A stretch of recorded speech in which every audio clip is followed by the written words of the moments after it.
اگر اللہ کو کھیلنا ہی ہوتا معاذ اللہ ثم معاذ اللہ تو اپنے پاس کوئی کھلونا بنا لیتا، ایک شعوری مخلوق کو کیوں مشکل میں ڈالتا؟ نہیں، یہ سب کچھ بہت بامقصد طریقے سے ہو رہا ہے.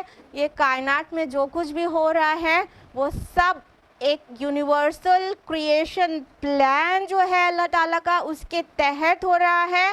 ہم اپنی پوزیشن اور اپنا سٹینڈ کو غور کریں کہ ہم اس پورے کریشن پلان میں کہاں سٹینڈ کر رہے ہیں، اور ہم اس ٹیسٹ میں جس لیے سب کچھ بنایا گیا ہے اس ٹیسٹ میں پاس ہونے والے کام کر رہے ہیں کہ فیل ہونے والے.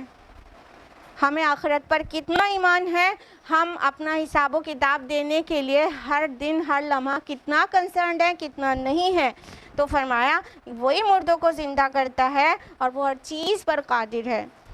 تو اللہ کے لیے یہ کچھ بھی مشکل نہیں کہ ایک بار کسی کو لائف دے، پھر ڈیتھ دے، پھر سے لائف دے دے. واضح کہا قرآن میں کہ ہم نے تم کو 2 موت اور 2 زندگیاں دیں. کون سی موت، کون سی زندگی کی بات ہو رہی ہے بتائیے؟ اللہ تعالیٰ نے ہم کو کریٹ کیا عالم ارواح میں روح کی خالی شکل میں، ٹھیک ہے؟ پھر اس پہ موت طاری کر دی، یہ پہلی موت ہے، ٹھیک؟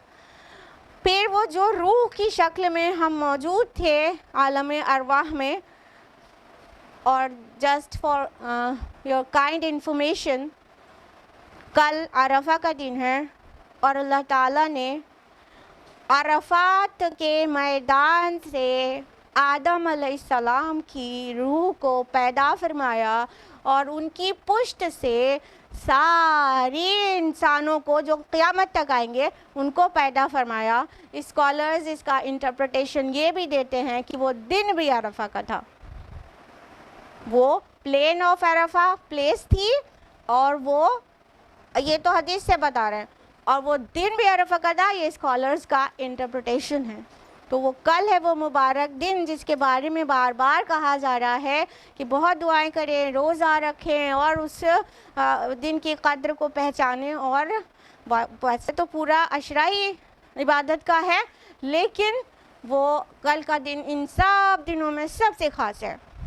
عمر رضی اللہ عنہ علیہ وہ بات معلوم ہے نا، ایک یہودی نے کہا، بخاری کی حدیث ہے، ایک یہودی نے کہا کہ ارے اے امیر المومنین، آپ لوگ جو ہے آپ کے ہاں ایک آیت قرآن میں ایسی ہے، اگر ہمارے تورات میں ہوتی تو ہم اس دن کو عید مناتے ہیں.